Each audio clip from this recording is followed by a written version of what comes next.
Inter Miami acaba de presentar una oferta de 20 millones de euros por Giovanni Lo Celso, y aquí está el problema. Según las reglas del salary cap de la MLS, ese movimiento es completamente imposible. Messi aparece en los documentos financieros con cifras que desafían toda la lógica del sistema, y mientras tú ves la miniatura con los billetes y las palabras trampa legal, el resto de la liga está explotando en foros y redes sociales denunciando privilegios. ¿Cómo puede un equipo gastar lo que técnicamente no existe en su presupuesto? Espera, porque esto va mucho más allá de un simple fichaje. En este vídeo vas a descubrir tres cosas. Primero, por qué la oferta por Lo Celso rompe matemáticamente las reglas que todos los demás equipos deben respetar. Segundo, lo que los aficionados furiosos están diciendo en Reddit y cómo comparan el gasto de Miami con el de franquicias históricas que no pueden moverse. Y tercero, el dilema moral que nadie quiere admitir. Si vale la pena destruir la igualdad deportiva para tener al mejor jugador de la historia. Quédate hasta el final del vídeo y entenderás el porqué de todo. Diciembre de 2025, y mientras la mayoría de equipos de la MLS están en modo hibernación tras la MLS Cup, los despachos de Inter Miami funcionan como una sala de guerra. La confirmación del roster para 2026 salió hace semanas. Lionel Messi figura en la lista de contratos garantizados, junto a Tomás Avilés y Benjamín Cremaschi, asegurando la columna vertebral del proyecto. Pero lo que ocurre detrás de las cámaras es una operación que tiene al resto de la liga mirando con los brazos cruzados y las mandíbulas apretadas. Porque mientras otros equipos calculan cada dólar como si fuera el último, Miami mueve fichas que según el manual no deberían existir. La escena es así. El Real Betis recibe una llamada. Una oferta informal, discreta, que oscila entre 15 y 20 millones de euros por Lo Celso. El mediocampista argentino, compañero de Messi en la escaloneta, está abierto al movimiento. Quiere reunirse con Leo en Miami, jugar bajo el sol de Florida, prepararse para el Mundial 2026 en el mismo vestuario que el capitán. Todo suena lógico, emotivo, hasta épico. Excepto por un detalle técnico que hace saltar todas las alarmas. El salary cap de la MLS establece un límite estricto de gasto salarial por equipo, y ese límite no es negociable. O al menos, no lo era hasta que Messi llegó. Aquí viene el primer dato que nadie te cuenta. El salary cap en 2025 ronda los 5 millones de dólares por equipo, con excepciones limitadas llamadas designated players, que permiten 3 fichajes fuera de ese techo. Miami ya tiene sus 3 plazas ocupadas: Messi, Luis Suárez y Sergio Busquets. Entonces, ¿cómo encaja Lo Celso? ¿Cómo caben Facundo Mura y Lautaro Di Loyo en esa ecuación cuando Racing y Boca también están pujando por ellos? La respuesta oficial es: mecanismos de excepción, reestructuración de contratos, targeted allocation money. La respuesta real es: nadie sabe exactamente cómo lo están haciendo, y eso está volviendo loca a la competencia. Imagina que eres el gerente deportivo de Los Ángeles Galaxy. Has pasado 3 meses negociando la cesión de un lateral porque no tienes margen en el techo salarial.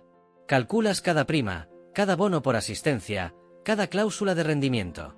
Y entonces ves que Miami presenta 20 millones por un mediocampista de élite europea, suma a eso a Mura y Di Loyo, y todavía mantiene a Messi, Suárez y Busquets en plantilla. Tu primera reacción no es admiración. Es indignación. Tu segunda reacción es abrir Reddit. Los hilos en los foros de la MLS son despiadados. Inter amigos tiene inmunidad fiscal, dice uno. Beckham llamó a Garber y le pasó el cheque en blanco, dice otro, refiriéndose a David Beckham, copropietario del club, y Don Garber, comisionado de la liga. Las acusaciones no son sutiles: trato de favor, flexibilidad excesiva, doble rasero. Un usuario de Seattle comparó el presupuesto de su equipo con el de Miami y la diferencia es tan brutal que parece un error de Excel. Pero no lo es. Es la nueva realidad de una liga que está cambiando sus reglas en tiempo real para acomodar a un jugador que, técnicamente, no debería encajar en su sistema. ¿Y sabes qué es lo más perturbador de todo esto? Que Miami no está haciendo nada ilegal. Al menos no sobre el papel. Están usando lagunas, interpretaciones creativas y negociaciones directas con la oficina de la liga que otros equipos simplemente no tienen acceso, o no tienen el poder político para exigir. Es como jugar Monopoly cuando uno de los jugadores tiene un acuerdo secreto con el banquero. Técnicamente está dentro del juego, pero todos saben que algo no está bien. Ahora bien, antes de que pienses que esto es solo envidia de equipos pequeños, déjame llevarte a la sala de prensa de un equipo histórico de la MLS. No voy a nombrar cuál, pero su director técnico dio una conferencia hace pocas semanas donde, entre líneas, dejó caer una bomba. Le preguntaron por qué no habían fichado a un delantero sudamericano que estaba disponible. Su respuesta fue: Nosotros jugamos con las reglas que firmamos en 2015. Otros equipos parecen tener un reglamento distinto. La sala se quedó en silencio. Nadie se atrevió a preguntar a quién se refería, pero todos lo sabían. Porque aquí está el quid de la cuestión. Tata Martino, antes de irse, pidió públicamente más flexibilidad en el Salary Cap. Dijo que si la MLS quería competir con Europa, necesitaba dejar de atarse las manos con límites salariales de liga regional. Y curiosamente, meses después, Miami está operando como si esos límites no existieran. ¿Coincidencia? Tal vez. ¿Conveniente? Absolutamente. Ahora piensa en esto. Facundo Mura tiene ofertas de River Plate, uno de los clubes más grandes de Sudamérica, y está eligiendo la MLS. Lautaro Di Loyo puede quedarse en Boca Juniors, la catedral del fútbol argentino, y prefiere Miami. Hace 5 años eso era impensable. La MLS era el destino de retiro, no la opción competitiva. Pero algo ha cambiado, y ese algo tiene nombre propio: la narrativa de la escaloneta. Miami no está fichando jugadores, está construyendo una selección nacional en suelo estadounidense. Y para que esa narrativa funcione, necesitan romper algunas reglas. O al menos, doblarlas hasta que parezcan irreconocibles. Pero lo que nadie vio fue lo que ocurrió en las reuniones a puerta cerrada entre los dueños de Miami y la oficina central de la MLS en Nueva York. Ahora viene la parte donde todo el mundo tiene una opinión, pero pocos tienen los datos reales. La versión fácil, la que circula en Twitter y en los shows deportivos de las tardes, dice algo así: Messi llegó a Miami, el equipo se volvió exitoso, y ahora tienen dinero para fichar a quien quieran. Fin de la historia. Aplausos. Todos felices. Excepto que esa versión es tan superficial que no resiste ni 5 minutos de análisis serio. La realidad es bastante más incómoda, y para entenderla necesitas saber cómo funciona realmente el Salary Cap de la MLS. Este no es un sistema como el de la Liga o la Premier League, donde los clubes gastan según sus ingresos. Aquí, la Liga es una entidad única, todos los equipos son franquicias de la misma empresa. El Salary Cap existe para garantizar paridad competitiva, para que un equipo de Kansas City pueda competir con uno de Los Ángeles sin importar el tamaño del mercado. Es socialismo deportivo en su máxima expresión. Y durante años funcionó. Los equipos ganaban por gestión inteligente, no por talonario. Entonces llega Messi en julio de 2023, y todo el modelo se tambalea. Porque Messi no es solo un jugador, es una industria. Genera ingresos por merchandising, por MLS Season Pass, por turismo, por valoración de marca. Apple TV pagó una cifra astronómica por los derechos televisivos de la MLS precisamente anticipando este tipo de fichajes. Y aquí es donde la conversación se complica, porque si Messi genera más dinero del que cuesta, ¿no tiene sentido flexibilizar las reglas para él? La oficina de la MLS claramente piensa que sí. Pero esa lógica abre una caja de Pandora. Si Miami puede gastar 20 millones en Lo Celso porque Messi genera ingresos, ¿por qué Atlanta United no puede hacer lo mismo arguyendo que su estadio vende 70.000 entradas por partido? ¿Por qué Seattle, con una base de hinchas masiva, tiene que respetar el techo salarial mientras Miami lo ignora? La respuesta oficial es que Miami está usando mecanismos legales dentro del reglamento. La respuesta oficiosa es que están recibiendo interpretaciones favorables que otros equipos no obtienen. Y aquí entra el pasaje que define todo el conflicto. Imagina dos universos paralelos.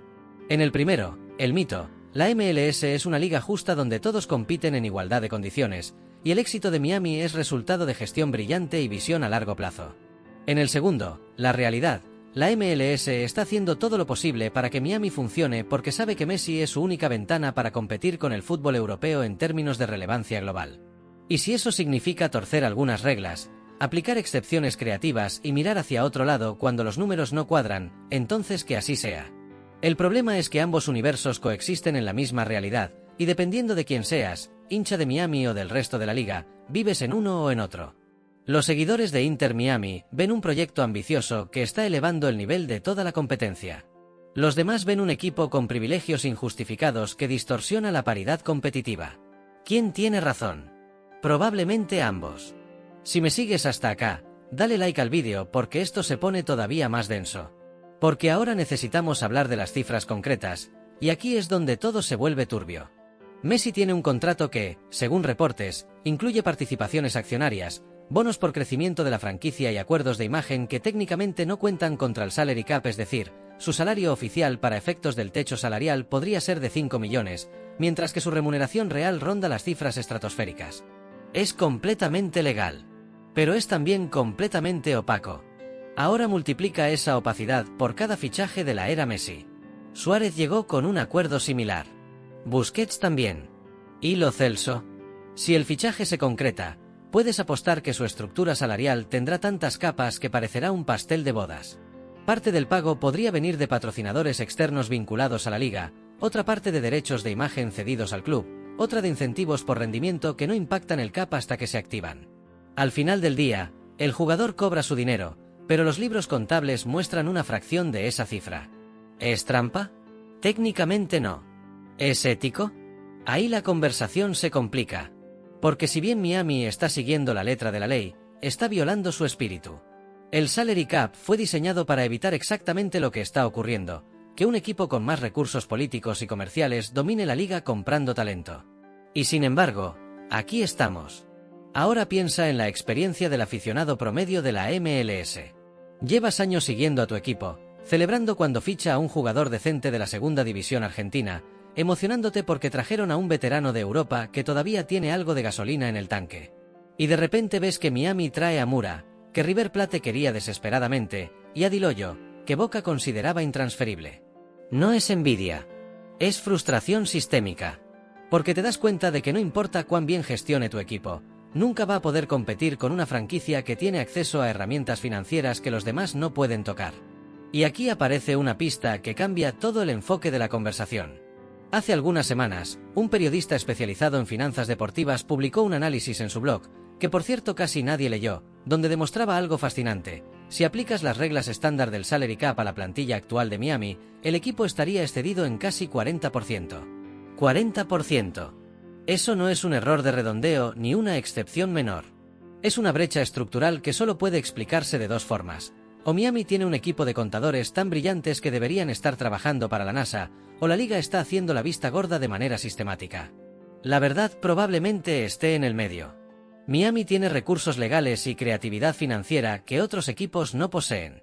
Pero también tiene el respaldo político de una liga que sabe que sin Messi, el experimento de la MLS como liga global se desinfla.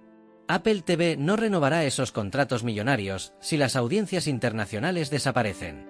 Los patrocinadores no mantendrán sus inversiones si la liga vuelve a ser una competencia regional sin estrellas reconocibles. Messi no es solo un jugador para la MLS, es el producto. Y cuando el producto está en juego, las reglas se vuelven negociables. Ahora imagínate la sala de reuniones donde se toman estas decisiones. Don Garber, el comisionado, sentado a la cabeza de la mesa. Los dueños de las 29 franquicias presentes por videoconferencia. Y en algún momento alguien dice, si dejamos que Miami haga esto, estamos creando un precedente. Y otro responde, si no dejamos que Miami haga esto, Messi se va en 2 años y volvemos a ser irrelevantes. ¿Qué harías tú en esa situación? ¿Protegerías la integridad del sistema o apostarías todo al único as que tienes? La liga eligió apostar. Y ahora está pagando el precio en credibilidad interna, mientras cobra los dividendos en visibilidad global. Es una transacción fría, calculada y profundamente controversial. Porque mientras Miami negocia con Lo Celso y cierra fichajes que desafían la lógica del sistema, hay equipos como Cincinnati o Dallas que están vendiendo jugadores para no exceder el cap. Hay gerentes deportivos que rechazan traspasos porque no pueden permitirse $2.000 más en salario semanal. Y hay técnicos que tienen que explicar a sus aficionados por qué no ficharon a ese delantero que necesitaban, mientras ven como Miami mueve 20 millones como si fueran monedas de cambio. Aquí es donde la historia se pone seria. Porque no estamos hablando solo de fútbol. Estamos hablando de la arquitectura moral de una liga entera. Y esa arquitectura está crujiendo. En los foros de Reddit, donde el anonimato permite que la frustración sea más honesta, las publicaciones son brutales. La MLS murió el día que dejaron que Miami operara como equipo europeo, dice una. No vuelvo a pagar por el MLS Season Pass mientras esto siga pasando, dice otra. Hay hilos enteros dedicados a calcular cuánto realmente gasta Miami, comparando cifras de traspasos, salarios estimados y acuerdos publicitarios. Los números nunca cuadran. Y cada vez que no cuadran, la teoría de que Miami tiene trato preferencial se refuerza. Pero hay un factor silencioso que explica lo imposible, y es el que la mayoría de analistas no quiere tocar porque es políticamente incómodo. Miami no solo está rompiendo el salary cap, está redefiniendo qué significa equipo en la MLS. Durante 20 años, la liga operó bajo un principio simple: todos somos iguales, todos competimos bajo las mismas condiciones, y el campeón se define por gestión deportiva, no por poder económico. Era el modelo MLS. Predecible, controlado, socialista en su diseño. Funcionaba para construir estabilidad, pero mataba la ambición. Y luego llegó Messi, y con la pregunta que nadie quería hacerse: ¿qué pasa si dejamos que un equipo sea desigual? La respuesta está ocurriendo en tiempo real. Miami ahora opera como un híbrido: franquicia MLS en los papeles, club europeo en la práctica. Y lo fascinante, y aterrador, dependiendo de tu perspectiva, es que la liga lo está permitiendo porque sabe que la alternativa es peor. Sin Miami dominante, sin Messi brillando, sin esa narrativa de la escaloneta en Florida, la MLS vuelve a ser lo que siempre fue: una liga de desarrollo para talentos sudamericanos en tránsito y retiro dorado para estrellas europeas en declive. Vamos a los números, pero no a los que aparecen en los comunicados oficiales. Hablemos de los números reales. Según estimaciones de analistas financieros independientes, la plantilla de Miami en 2026, si todos los fichajes rumoreados se concretan, tendría un valor de mercado cercano a los 150 millones de dólares. Ahora compara eso con el techo salarial oficial de la MLS, que ronda los 5 millones, base más las excepciones de designated players. Incluso siendo generoso con las interpretaciones, estamos hablando de una brecha que no puede explicarse solo con creatividad contable. Entonces, ¿cómo lo hacen? Una parte viene de lo que mencioné antes: estructuras salariales fragmentadas donde solo una fracción cuenta contra el cap. Otra parte viene de acuerdos directos con la liga, donde ciertos pagos se clasifican como inversión en crecimiento de la MLS y no como gasto del equipo. Y una tercera parte, la más opaca, viene de patrocinadores que técnicamente pagan al jugador, no al club, pero casualmente esos patrocinadores tienen vínculos comerciales con los dueños de Miami. Es legal. Es sofisticado. Y es exactamente el tipo de ingeniería financiera que el salary cap fue diseñado para prevenir. Ahora hablemos de Facundo Mura. Lateral derecho, 26 años, figura en Racing Club. River Plate ofreció un contrato que en Argentina se considera generoso. Y Mura dijo que no porque Miami puso sobre la mesa algo mejor. ¿Cómo puede Miami superar a River, uno de los clubes más ricos de Sudamérica, en una puja salarial, cuando técnicamente está atado al salary cap? La respuesta corta es que no lo está. No realmente. Porque cuando tienes acceso a mecanismos que otros equipos de tu propia liga no tienen, el límite salarial se convierte en una sugerencia, no en una barrera. Y aquí viene el detalle que nadie conectó hasta ahora. Lo Celso, Mura, Di Loyo, todos son argentinos. Todos jugaron con Messi en algún momento, o al menos comparten círculos cercanos en la selección. La narrativa oficial es que quieren venir a Miami por la oportunidad de jugar con el mejor del mundo. La narrativa real es que les están ofreciendo contratos que duplican, a veces triplican, lo que ganarían en Europa o Sudamérica, y están estructurados de tal forma que legalmente no explotan el sistema de la MLS, pero moralmente lo rompen por completo. Imagina que eres Paulo Dybala, actualmente jugando en otro equipo de la MLS bajo las reglas normales. Tu salario cuenta íntegro contra el cap. No tienes acuerdos de imagen externos. No tienes bonificaciones ocultas. Y entonces ves que Lo Celso llega a Miami con un paquete que, si se aplicara a tu equipo, los dejaría en bancarrota técnica. ¿Cómo te sientes? ¿Admiración por la gestión de Miami? ¿O resentimiento por un sistema que claramente tiene dos sets de reglas? Los entrenadores no hablan públicamente sobre esto porque saben que criticar a Miami es criticar a Messi, y criticar a Messi en la MLS es un suicidio profesional. Pero en privado, las conversaciones son diferentes.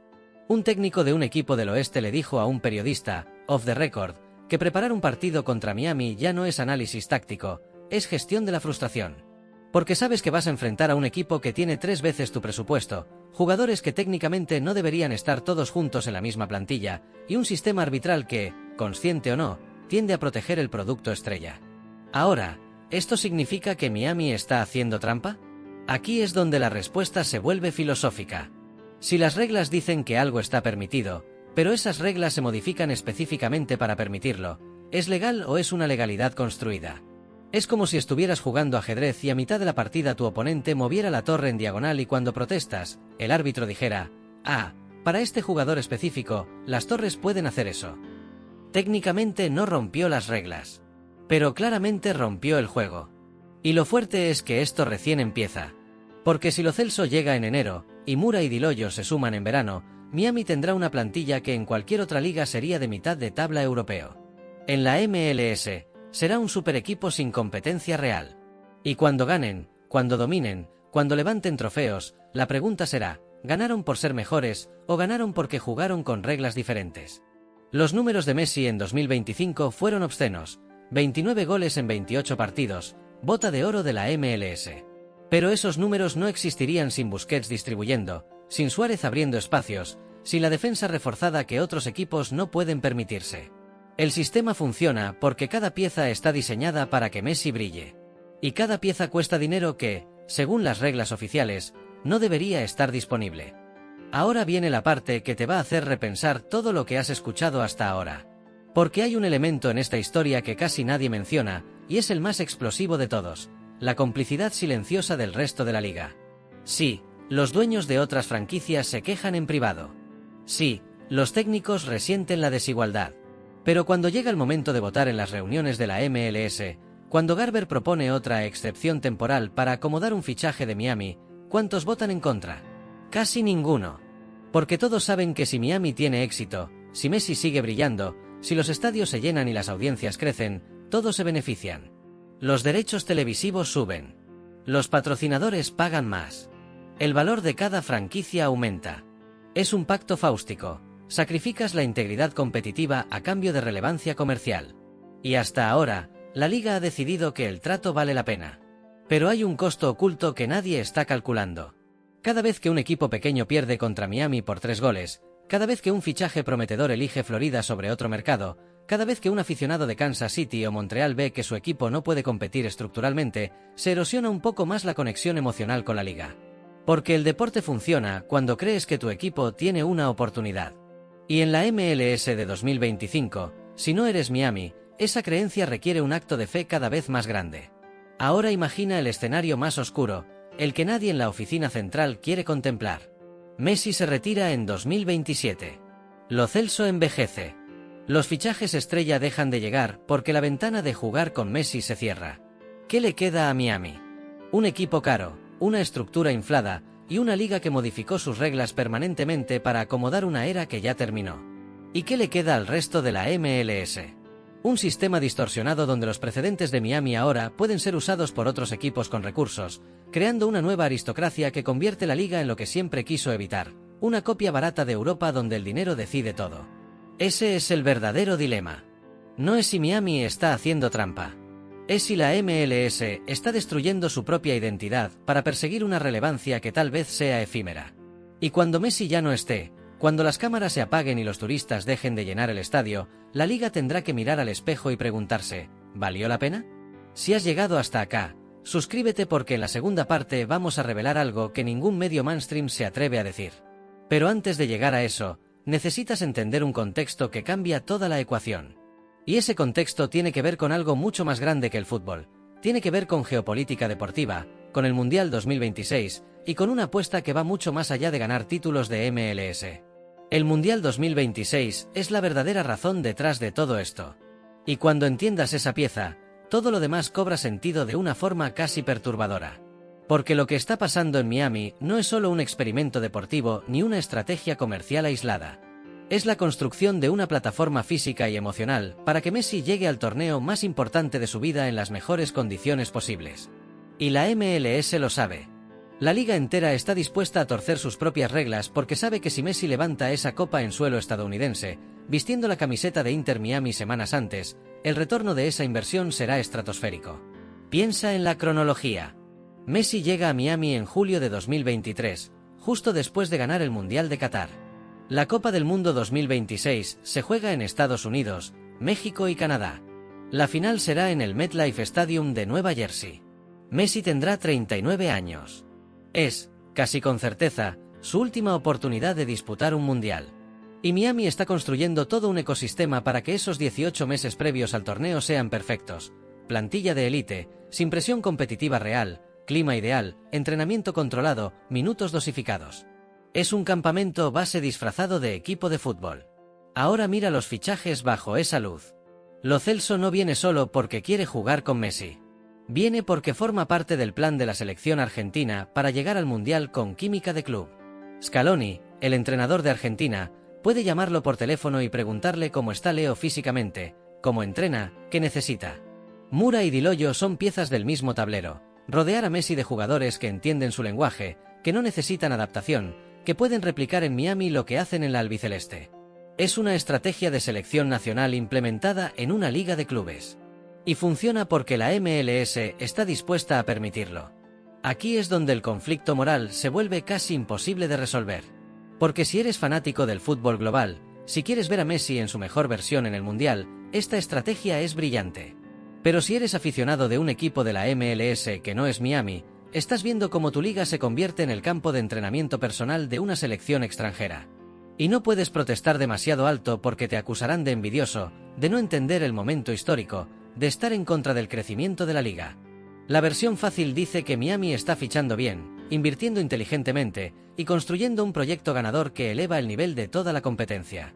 Que otros equipos podrían hacer lo mismo si tuvieran la visión y el liderazgo adecuado. Que las reglas se aplican igual para todos y Miami simplemente las está usando mejor. Esa versión suena razonable. Tiene lógica interna. Y es completamente falsa. La realidad es que Miami tiene acceso a interpretaciones del reglamento que requieren negociaciones directas con la oficina central de la MLS. Negociaciones que solo son posibles cuando tienes el capital político de David Beckham como copropietario y a Lionel Messi como empleado estrella. La realidad es que el contrato de Messi incluye cláusulas de participación accionaria y acuerdos con Apple TV que técnicamente no son salario pero funcionan como tal.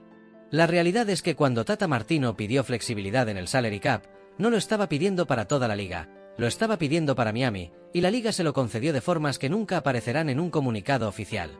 Si esto te sorprende, lo siguiente te rompe la cabeza. Porque hay documentos internos, filtrados en foros especializados, donde se calcula que si aplicaras el salary cap estándar a la plantilla actual de Miami más los fichajes en proceso, estarías violando el límite en aproximadamente el 45%. Y la única forma de que esos números cuadren es si asumes que casi la mitad de la masa salarial real está siendo pagada por fuentes externas que no cuentan contra el cap, fuentes externas que, casualmente, tienen vínculos comerciales con los mismos dueños del equipo o con los acuerdos televisivos de la liga. Es un sistema de cajas chinas financiero. Messi cobra de Miami. Pero también cobra de un acuerdo de imagen con una empresa de bebidas que patrocina a la MLS. Y también tiene participación en el crecimiento del valor de la franquicia. Y también recibe bonos ligados a audiencias globales del Apple TV. Suma todo eso, y su remuneración real es astronómica. Pero solo una fracción cuenta oficialmente contra el salary cap. Lo mismo ocurre con cada fichaje estrella. Lo Celso, si llega, tendrá una estructura similar. Y cuando otros equipos pregunten cómo hacen eso, la respuesta será un documento de 300 páginas lleno de tecnicismos legales que básicamente dicen, porque podemos, y ustedes no. Imagina ahora que eres un joven talento argentino jugando en Boca. Recibes dos ofertas, una de River Plate, con historia, con pasión, con la posibilidad de jugar Libertadores. Otra de Inter Miami, con Messi, con la preparación para el Mundial, con un salario estructurado de forma que ganas el doble pero oficialmente cobras menos. ¿Qué eliges? Di Lollo ya eligió. Y no es el último que lo hará. Porque Miami no está compitiendo solo con dinero. Está compitiendo con la promesa de formar parte del último acto de la carrera de Messi, de estar en la foto histórica, de entrenar todos los días con el mejor jugador que ha existido. Y esa promesa tiene un costo para el resto de la liga que nadie está calculando. Porque cada vez que un talento sudamericano elige Miami sobre otro equipo de la MLS, cada vez que un jugador en su pick rechaza ofertas europeas para venir a Florida, se refuerza la percepción de que hay dos categorías de equipos, Miami y todos los demás. Y en un deporte donde la narrativa de cualquiera puede ganar es esencial para mantener el interés, esa percepción es letal. Comparte este vídeo con alguien que necesite entender lo que realmente está pasando en la MLS. Ahora bien, hay un elemento adicional que casi nadie menciona porque requiere conectar puntos que están muy separados. Hace algunos meses, Messi dio una entrevista donde dijo, literalmente, en el peor de los casos, estaré allí mirando refiriéndose al Mundial 2026. Esa frase generó pánico instantáneo entre los aficionados argentinos.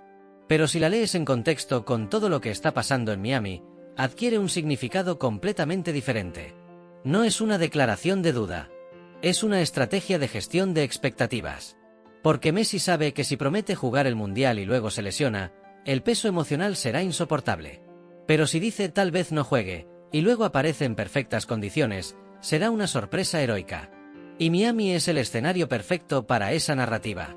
Porque aquí puede jugar 20 minutos en un partido intrascendente y nadie lo criticará. Puede perderse 3 jornadas por precaución y la afición lo aplaudirá. Puede entrenar a media máquina en enero, a 3/4 en marzo y a tope en mayo, justo cuando arranca la Copa América, que es el ensayo general para el Mundial. La MLS le da esa flexibilidad que ninguna liga europea le daría. Y a cambio, la liga obtiene la garantía de que Messi seguirá siendo el rostro de la competencia hasta el último día. ¿Ves el trato? Es simbiótico. Miami necesita a Messi para justificar sus excepciones financieras. Messi necesita a Miami para llegar al Mundial en condiciones óptimas. La MLS necesita a ambos para mantener relevancia global. Y todos los demás equipos necesitan aceptar esa realidad o quedarse fuera de la conversación. Pero aquí viene el giro que cambia toda la lectura. Porque mientras tú y yo discutimos si Miami está haciendo trampa o no, hay una consecuencia a largo plazo que nadie está anticipando. Y es esta: cuando Messi se retire, cuando el Mundial termine, cuando la narrativa épica de la última danza ya no exista, la MLS tendrá un problema estructural masivo. Porque habrá normalizado excepciones que ahora otros equipos con recursos exigirán. Los Ángeles FC, con sus dueños multimillonarios, dirá: si Miami pudo, nosotros también. Atlanta United, con su estadio gigante, hará lo mismo. Y la liga tendrá que elegir: o extiende las excepciones y se convierte en una mini Premier League con desigualdad brutal, o las revoca y admite que todo esto fue un trato especial temporal, destruyendo su propia credibilidad. Entonces ya estaría, ¿no? Pues no. Porque hay un detalle final que casi nadie ha notado, y es el más revelador de todos. Los equipos que están protestando más fuerte en privado no son los pequeños. Son los grandes. Seattle, Portland, Atlanta, franquicias con historia, con afición masiva, con infraestructura sólida. Y están furiosos no porque Miami tenga a Messi, sino porque Miami está estableciendo un precedente que ellos no pueden replicar. Porque resulta que tener estadio lleno y afición leal no te da acceso a las mismas herramientas financieras que tener a Beckham en tu junta directiva. Y eso revela algo profundo sobre cómo funciona realmente la MLS. No es una meritocracia deportiva. Es una red de influencias políticas donde tu capacidad de negociar con la oficina central depende más de quién eres que de qué has logrado. Miami tiene poder de negociación no porque ganó títulos, de hecho, antes de Messi eran un desastre, sino porque tiene las personas correctas en las habitaciones correctas cuando se toman las decisiones importantes. Ahora piensa en lo que eso significa para el futuro. Si el modelo Miami funciona, si generan ingresos, si el Mundial 2026 es un éxito y Messi está brillando, entonces la liga dirá: ven, valió la pena romper las reglas. Y el sistema de salary cap, que durante 20 años garantizó paridad, se convertirá en una sugerencia que se aplica selectivamente. Pero si el modelo falla, si Messi se lesiona, si las audiencias caen después del Mundial, entonces la liga habrá sacrificado su integridad estructural por una apuesta que no funcionó. Y en ese escenario, no hay ganadores. Solo ruinas. Justo cuando pensabas que lo tenías claro, aparece otra capa. Porque hay reportes no confirmados pero persistentes en círculos de prensa deportiva de que la MLS está considerando cambiar permanentemente el sistema de salary cap después del Mundial. No eliminarlo, pero sí flexibilizarlo de formas que beneficiarían a los equipos en grandes mercados. Nueva York, Los Ángeles, Miami. La justificación oficial sería atraer más talento global. La justificación real sería legalizar retroactivamente todo lo que Miami ya está haciendo. Y aquí llegamos al núcleo del dilema moral que prometí desde el principio. ¿Vale la pena romper la igualdad deportiva para tener al mejor jugador de la historia? La respuesta depende de qué valores priorices. Si valoras el espectáculo, la grandeza, la oportunidad de ver algo único, entonces sí. Absolutamente. Messi en la MLS es un regalo histórico que justifica flexibilizar reglas.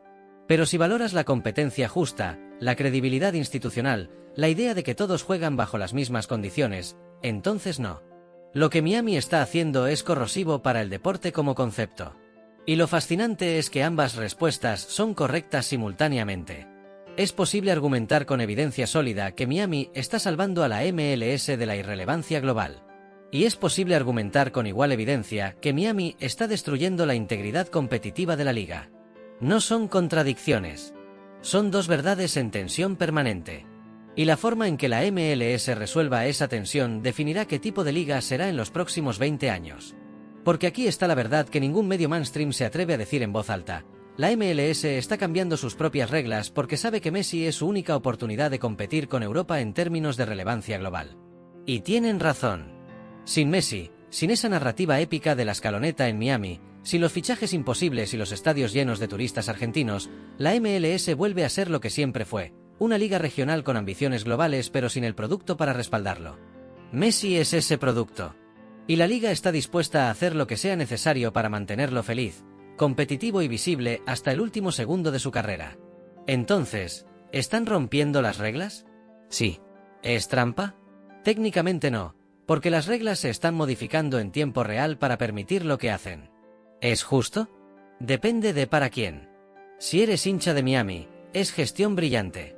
Si eres hincha de cualquier otro equipo, es privilegio institucionalizado. Y si eres observador neutral, es el ejemplo perfecto de cómo el deporte profesional moderno sacrifica principios deportivos en el altar del espectáculo comercial. Pero hay una lección más profunda aquí, una que va más allá del fútbol. Y es esta: las reglas solo importan cuando hay voluntad de aplicarlas. La MLS tiene un salary cap, tiene procedimientos. Tiene documentos de 300 páginas explicando qué está permitido y qué no. Pero cuando llega alguien suficientemente importante, cuando los intereses comerciales son suficientemente grandes, esas reglas se vuelven negociables. No desaparecen. Simplemente se interpretan de formas que permiten lo que antes era imposible. Y una vez que estableces ese precedente, ya no puedes volver atrás.